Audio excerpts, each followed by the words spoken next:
देखिए हर खबर यहीं पर, सब्सक्राइब कीजिए TV9 भारतवर्ष।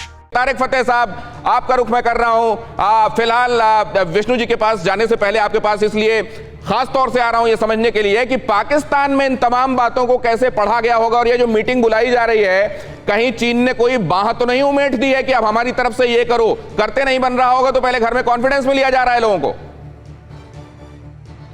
नहीं, ये मुमकिन है, लेकिन पाकिस्तान का रोल एक शरारती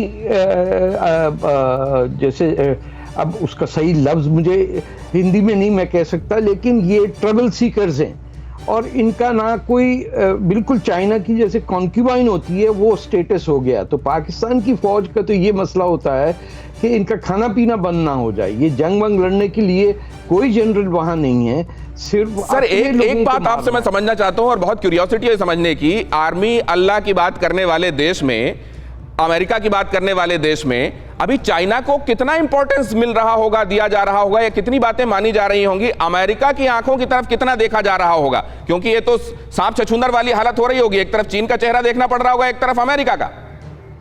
ये जो पैसे देगा उसके साथ ये नाचेगा ये फौज। ये आप देखिए कि कभी ईरान के हाकिमों के सिजदे में जाते थे, कभी अरबों के, आजकल तुर्कों के पीछे हैं।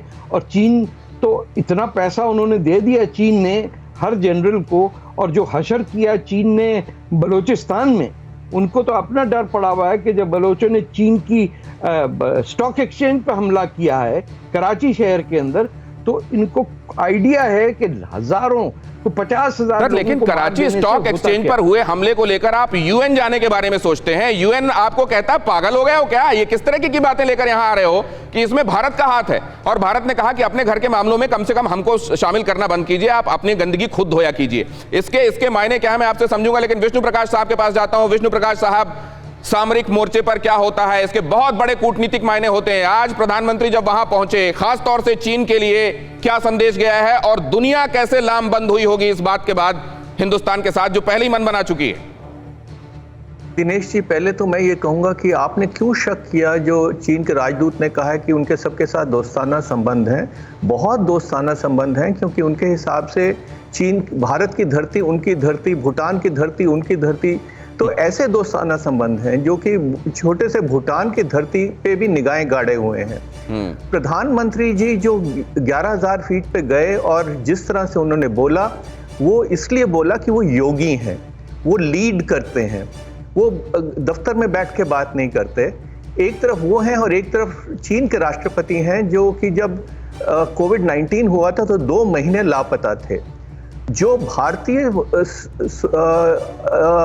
जवानों का मनोबल बढ़ा होगा आज, उसकी तुलना, उसकी बात करना बड़ा मुश्किल है। एक चीज और मैं कहूंगा कि एक जो प्रधानमंत्री जी ने भारतीय जवानों के लिए, आर्मी के लिए कहा है, उसमें वजन इसलिए है कि अगर मुझे कोई मिसाल दे दे कोई भी, और हमारे सेना के लोग हैं, कि कोई सेना ऐसी डिसिप्लिन्ड हो, प्रोफेशनल हो, कि जिसके पास बंदूकें हो, उन पे घातक वार किया गया हो पर बंदूक नहीं चलाई। कमाल का डिसिप्लिन। अगर कोई करार हुआ है, हिंदुस्तान के नेतृत्व ने उस करार पर दस्तखत किए हैं, तो फिर जान पर भले बनाए लेकिन उन्होंने हथियार नहीं उठाए। ये बात आपने कमाल की कही सर। ये दिखाई देता है कि कितने ज्यादा एथिक्स पर भरोसा करने वाले हमारे जाबाज हैं।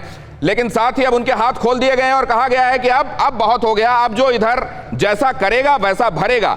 परवाह देश की, सोमवार से शुक्रवार रात 10 बजे TV9 भारतवर्ष पर।